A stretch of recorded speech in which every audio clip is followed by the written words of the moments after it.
कर्मयोग कर्मयोग को भी उत्तम रहस्य माना जा सकता है। जिन कर्मों से जीव बंधता है, कर्मणा बध्यते जंतुहा, उन्हीं कर्मों से उसकी मुक्ति हो जाए, यह उत्तम रहस्य है। पदार्थों को अपना मानकर अपने लिए कर्म करने से बंधन होता है, और पदार्थों को अपना ना मानकर दूसरों का मानकर केवल दूसरों के हित के लिए निस्वार्थ भाव पूर्वक सेवा करने से मुक्ति होती है। अनुकूलता, प्रतिकूलता, धनवत्ता, निर्धनता, स्वस्थता, रुग्णता आदि कैसी ही परिस्थिति क्यों न हो, प्रत्येक परिस्थिति में इस कर्मयोग का पालन स्वतंत्रता पूर्वक हो सकता है। कर्मयोग में रहस्य की 3 बातें मुख्य है। मेरा कुछ नहीं है, कारण कि मेरा स्वरूप सत अविनाशी है। जो कुछ मिला है वह सब असत नाशवान है, फिर असत मेरा कैसे हो सकता है? अनित्य का नित्य के साथ संबंध कैसे हो सकता है? 2, मेरे लिए कुछ नहीं चाहिए, कारण कि स्वरूप सत में कभी अपूर्ति या कमी होती ही नहीं, फिर किस वस्तु की कामना की जाए? अनुत्पन्न अविनाशी तत्व के लिए उत्पन्न होने वाली नाशवान वस्तु कैसे काम में आ सकती है? 3, अपने लिए कुछ नहीं करना है। इसमें पहला कारण यह है कि स्वतः चेतन परमात्मा का अंश है, स्वयं चेतन परमात्मा का अंश है, और कर्म जड़ है, नित्य निरंतर रहता है। पर कर्म का तथा उसके फल का आदि और अंत होता है। इसीलिए अपने लिए कर्म करने से आदि अंत वाले कर्म और फल से अपना संबंध जुड़ता है। कर्म और फल का तो अंत हो जाता है, पर उनका संग भीतर रह जाता है, जो जन्म मरण का कारण होता है। कारणं गुण संगोस्य सद सद्यो निजन्मसु। दूसरा कारण यह है कि करने का दायित्व उसी पर आता है जो कर सकता है, अर्थात जिसमें करने की योग्यता है और जो कुछ पाना चाहता है। निष्क्रिय, निर्विकार, अपरिवर्तनशील और पूर्ण होने के कारण चेतन स्वरूप शरीर के संबंध के बिना कुछ कर ही नहीं सकता।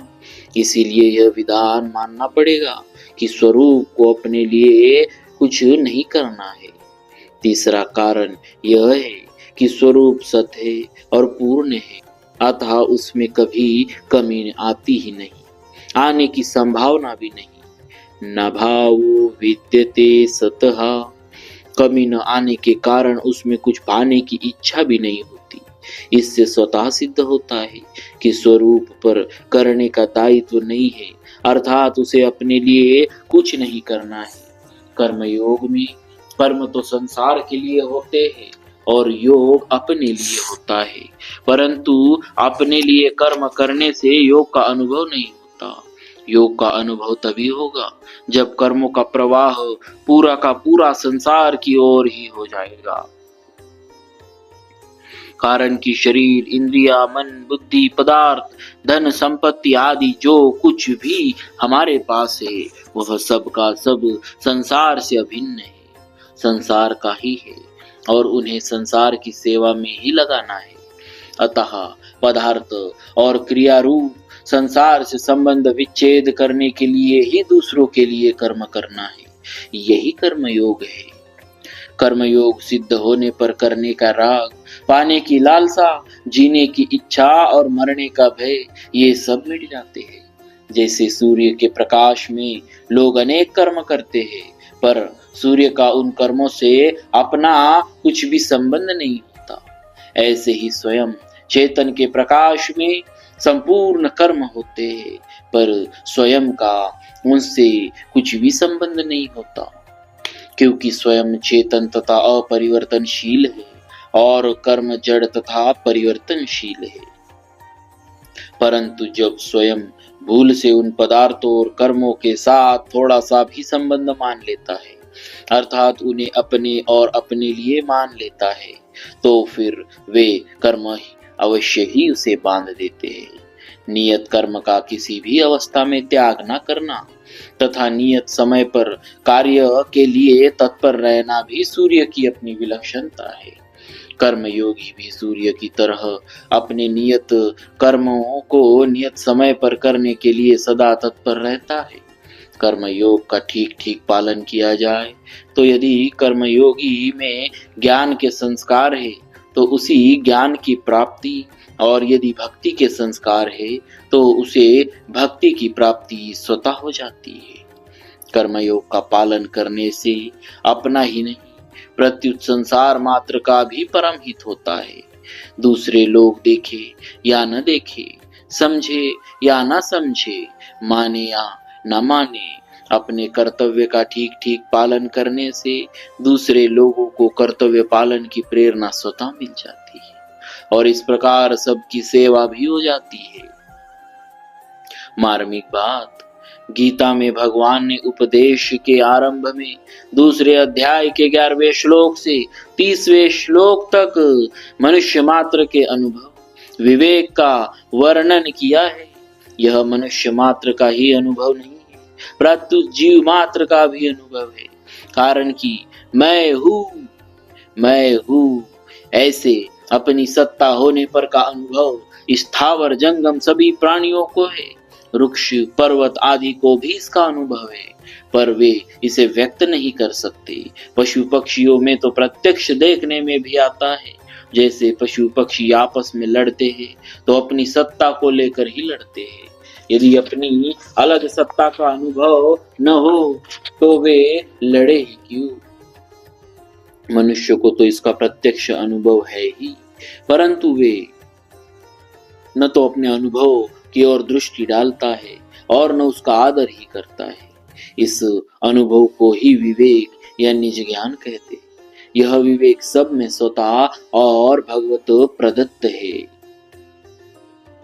इंद्रियां, मन और बुद्धि प्रकृति के अंश है, इसीलिए इनसे होने वाला ज्ञान प्रकृति जन्य है। शास्त्रों को पढ़ सुनकर इन इंद्रियों, मन, बुद्धि के द्वारा जो परमार्थिक ज्ञान होता है वह ज्ञान भी एक प्रकार से प्रकृति जन्य ही है। परमात्मा तत्व इस प्रकृति जन्य ज्ञान की अपेक्षा अत्यंत विलक्षण है। अतः परमात्मा तत्व को निज ज्ञान, स्वयं से होने वाले ज्ञान से ही जाना जा सकता है। निज ज्ञान अर्थात विवेक को महत्व देने से मैं कौन हूँ, मेरा क्या है, जड़ और चेतन क्या है, प्रकृति और परमात्मा क्या है, यह सब जानने की शक्ति आ जाती है। यही विवेक कर्मयोग में भी काम आता है। यही मार्मिक बात है। कर्मयोग में विवेक की 2 बातें मुख्य है। अपने होने पर मैं हूँ, मैं कोई संदेह नहीं है, और दूसरी, अभी जो वस्तु ये मिली है उन पर अपना कोई अधिपत्य नहीं है, क्योंकि वे पहले अपनी नहीं थी और बाद में भी अपनी नहीं रहेंगी। मैं स्वयं निरंतर रहता हूँ और ये मिली हुई वस्तुएं शरीर, इंद्रिया, मन, बुद्धि आदि निरंतर बदलती रहती है और इनका निरंतर वियोग होता रहता है। जैसे कर्मों का आरंभ और समाप्ति होती है, ऐसे ही उसके फल का भी संयोग वियोग होता है। इसीलिए कर्मों और पदार्थों का संबंध संसार से है, स्वयं से नहीं। इस प्रकार विवेक जागृत होते ही कामना का नाश हो जाता है। कामना का नाश होने पर स्वतः सिद्ध निष्कामता प्रकट हो जाती है, अर्थात कर्मयोग पूर्णता सिद्ध हो जाता है। कामना से विवेक ढक जाता है। स्वार्थ बुद्धि, भोग बुद्धि, संग्रह बुद्धि रखने से मनुष्य अपने कर्तव्य का ठीक ठीक निर्णय नहीं कर पाता। वह उलझन से ही अर्थात शरीर, इंद्रिया, मन, बुद्धि से ही सुलझाना चाहता है और इसीलिए वह वर्तमान परिस्थिति को बदलने का ही उद्योग करता है, परंतु परिस्थिति को बदलना अपने वश की बात नहीं। इसीलिए सुलझने की अपेक्षा अधिकाधिक उलझती जाती है। विवेक जागृत होने पर जब स्वार्थ बुद्धि, भोग बुद्धि, संग्रह बुद्धि नहीं रहती, तब अपना कर्तव्य स्पष्ट दिखने लग जाता है। और सभी प्रकार की उलझनें स्वतः सुलझ जाती है। बाहरी परिस्थिति कर्मों के अनुसार ही बनती है, अर्थात वह कर्मों का ही फल है। धनवत्ता निर्धनता, निंदा स्तुति, आदर निरादर, यश अपयश, अलाभ हानि, जन्म मरण, स्वस्थता रुग्णता आदि सभी परिस्थितियां कर्मों के अधीन है। शुभ और अशुभ कर्मों के फल स्वरूप में अनुकूल और प्रतिकूल परिस्थिति सामने आती रहती है, परंतु उस परिस्थिति से संबंध जोड़कर उसे अपनी मानकर सुखी होना ही मूर्खता है। तात्पर्य यह है कि अनुकूल और प्रतिकूल परिस्थिति का आना तो कर्मों का फल है और उससे सुखी दुखी होना अपनी अज्ञता मूर्खता का फल है। कर्मों का फल मिटाना तो हाथ की बात नहीं है, पर मूर्खता मिटाना बिल्कुल हाथ की बात है। जिसे मिटा सकते हैं उस मूर्खता को तो मिटाते नहीं, और जिसे बदल नहीं सकते उस परिस्थिति को बदलने का उद्योग करते हैं। यह महान भूल है। इसीलिए अपने विवेक को महत्व देकर मूर्खता को मिटा देना चाहिए और अनुकूल प्रतिकूल परिस्थितियों का सदुपयोग करते हुए उनसे ऊंचे उड़ जाना अर्थात असंग हो जाना चाहिए। जो किसी भी परिस्थिति से संबंध न जोड़कर उसका सदुपयोग करता है, अर्थात अनुकूल परिस्थिति में दूसरों की सेवा करता है तथा प्रतिकूल परिस्थिति में दुखी नहीं होता, अर्थात सुख की इच्छा नहीं करता, वह संसार बंधन से सुगमता पूर्वक मुक्त हो जाता है। जिसे मनुष्य नहीं चाहता वह प्रतिकूल परिस्थिति पहले किए अशुभ पाप कर्मों का फल होती है। अतः पाप कर्म तो करने ही नहीं चाहिए। किसी को कष्ट पहुँचे ऐसा काम तो स्वप्न में भी नहीं करना चाहिए।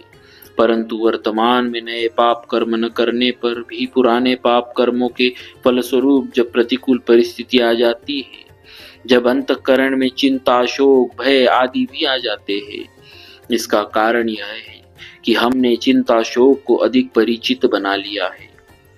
जैसे बिक्री की हुई गाय पुराने स्थान से परिचित होने के कारण बार बार वही आ जाती है, परंतु उसे बार बार नए स्थान पर पहुंचा दिया जाए तो फिर वह पुराने स्थान पर आना छोड़ देती है। ऐसे ही आज और अभी यह दृढ़ विचार कर ले कि आने जाने वाली परिस्थिति से संबंध जोड़कर चिंता शोक करना गलती है।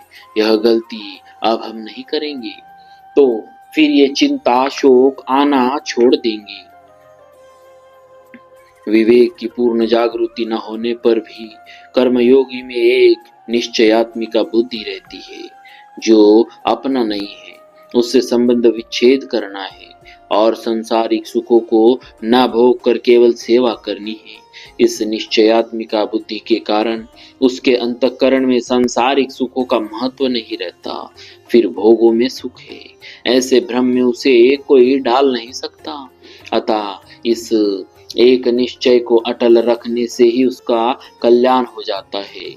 सत्संग स्वाध्याय से ऐसी निश्चयात्मिका बुद्धि को बल मिलता है। अतः हर एक साधक को कम से कम ऐसा कल्याणकारी निश्चय अवश्य ही बना लेना चाहिए। ऐसा निश्चय बनाने में सब स्वाधीन है, कोई पराधीन नहीं। इसमें किसी की किंचित भी सहायता की आवश्यकता नहीं, क्योंकि इसमें स्वयं बलवान है। बोलिए